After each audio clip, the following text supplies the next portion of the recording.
Buenos días, profesora y compañeras. El día de hoy les presentaremos a Norteamérica en el siglo XIX. A lo largo del siglo XIX, Estados Unidos se convirtió en una gran potencia industrial y militar. La expansión territorial de Estados Unidos en el siglo XIX. Estados Unidos expandió su territorio hacia el oeste y el sur. Este proceso se inició con la compra de Luisiana en el año 1803 y Florida en el año 1820. Ambos territorios se poblaron rápidamente con colonos procedentes del este. Estos colonos consideraban a los territorios como su destino manifiesto y ocuparon todo el subcontinente. Las tierras colonizadas eran propiedad del gobierno federal, pero cuando se hallaban suficientemente pobladas, sus habitantes podían solicitar su ingreso como nuevo estado de la Unión. De esta forma, la colonización de Luisiana y Florida fue sumamente rápida.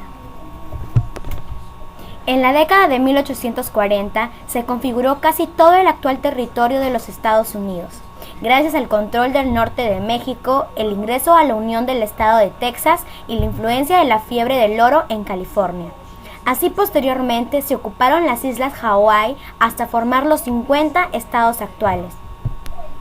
A lo largo del proceso de expansión, los colonizadores debieron enfrentar la resistencia de los indios, pues ellos fueron despojados de sus tierras. En el año 1890, esta resistencia finalizó después de la masacre de Wounded Knee y el asesinato de Tatanka y Yotanka. Esto significa toro sentado. A lo largo del siglo XIX, la población de Estados Unidos creció extraordinariamente a causa de dos factores. Primer factor, la constante llegada de inmigrantes europeos, en su mayoría jóvenes, procedentes sobre todo de Gran Bretaña, Irlanda y Alemania. Segundo factor, la alta tasa de natalidad. La población pasó de menos de 4 millones de habitantes en 1790 a 7 millones en 1810. 13 millones en 1730 y 40 millones en 1870. Con este largo proceso concluye la conquista del oeste. El crecimiento económico. Los Estados Unidos experimentaron un fuerte crecimiento económico, sobre todo a partir de la década de 1830. Todo esto se debió a 1. La disponibilidad de una mano de obra abundante y joven. 2. El desarrollo de las innovaciones técnicas, especialmente en la industria textil y en la navegación a vapor. 3. La temprana aplicación de los métodos de división del trabajo y producción en cadena de las fábricas. Para lograr su desarrollo económico, Estados Unidos tuvo que superar la escasez de mano de obra y la ausencia de vías de comunicación. Desde 1830 se desarrolló su proceso de industrialización gracias a la llegada de inmigrantes que aseguró la mano de obra necesaria para la producción y la rápida construcción de las vías de comunicación. Esto permitió la distribución de la población en todo el territorio y disminuyeron los costos del transporte. Además, favoreció muchísimo el comercio interregional y desarrollo del mercado interno. Los estados del norte eran los más industrializados, pues promovían una política proteccionista que alentase el desarrollo industrial a partir del auge del mercado interno. Los estados sureños, predominantemente agrícolas, eran partidarios de una política librecambista, orientada a la exportación de materias primas y a la importación de manufacturas. Ahora hablaremos sobre la Guerra de Secesión, también llamada la Guerra Civil Estadounidense. Fue un conflicto significativo en la historia de los Estados Unidos de América, que tuvo lugar entre los años 1861 y 1865.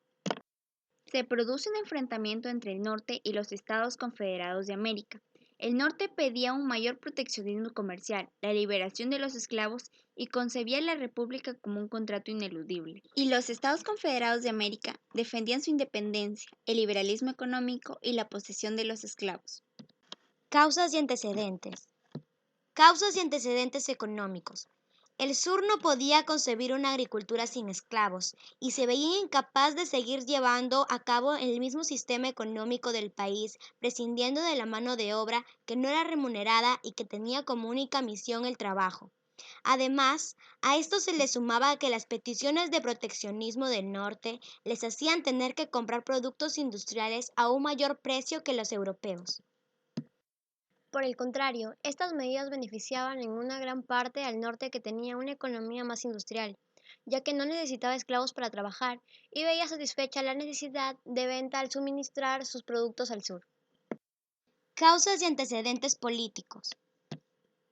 En 1860, Abraham Lincoln, con los votos de los estados del oeste y del norte, ganó las elecciones. Aplicó un programa proteccionista y partidario de abolir la esclavitud en las nuevas tierras del oeste. Pero los 11 estados del sur decidieron separarse de la Unión y formar la Confederación en 1881. Surgen entonces los dos bandos que llevarán a cabo la guerra. Por un lado, los nordistas o federales, más conocidos como yanquis, que creían en la unidad indivisible de la República. Y por otro lado, los sudistas o confederados, que defendían que era un contrato libre que se podía abolir en cualquier momento. Causas y antecedentes sociales. El norte hace propaganda abolicionista o antiesclavista contra los estados del sur, reivindicando los derechos de los esclavos y haciendo ver la inmoralidad de la posesión de personas como si fueran simples objetos. Desarrollo de la guerra. Lincoln pretendía la abolición, pero en realidad no tenía un plan organizado para llevar a cabo esto, y por tanto deja en manos de cada estado el problema de la esclavitud, aunque en 1862 son liberados todos los esclavos. La guerra se inicia en 1861 y dura más de 4 años, porque ni uno ni otros estaban bien preparados. Esto, sumado a la escasez de buenos jefes militares y a la creencia generalizada por ambas partes de una guerra de corta duración. En los 2 primeros años de la guerra, los nordistas sufren varias derrotas y el general más destacado es Lee, un sudista. Pero esto no dura mucho. Los federales empiezan a ganar terreno poco a poco debido a su superioridad. Poseía una mayor cantidad de medios y una flota naval. Un hecho destacado de la guerra fue el bloqueo del puerto sudista por parte de los del norte, ya que impedía el comercio del algodón, uno de los mayores pilares gracias al cual se sostenía su economía. A partir de este momento, la victoria del norte se hacía cada vez más evidente. Tras este hecho se sucede la conquista de Nueva Orleans y el general Grant logra la victoria de Gettysburg. En definitiva, en 1864 el sur se va hundiendo y en 1865 el general Lee se ve obligado a rendirse ante la aplastante derrota en una guerra que se había prolongado mucho más de lo debido. Consecuencias. Primera consecuencia. Graves pérdidas en ambas partes. Se registraron aproximadamente 600.000 muertos y la guerra costó unos 8.000 millones de dólares. Segunda consecuencia. Los Estados Unidos se convierten en potencia económica industrial. Tercera consecuencia. Disminuye la importancia de las exportaciones agrícolas del sur, al verificarse la accesión de Egipto y la India al mercado internacional del algodón. Cuarta consecuencia.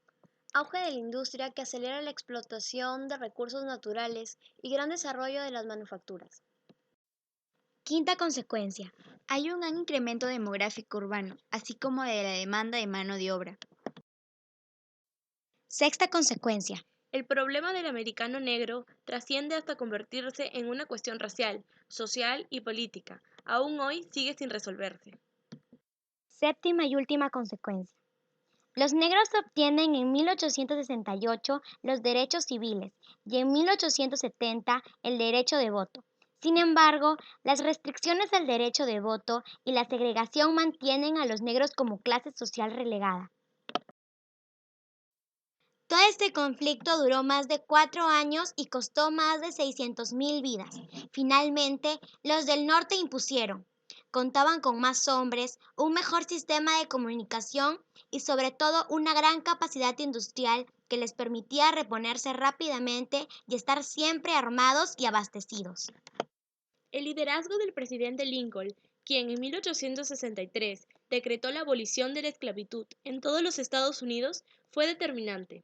Sin embargo, fue asesinado por un fanático sudista, apenas concluida la guerra. De esta manera concluimos con el tema y les agradecemos por su atención.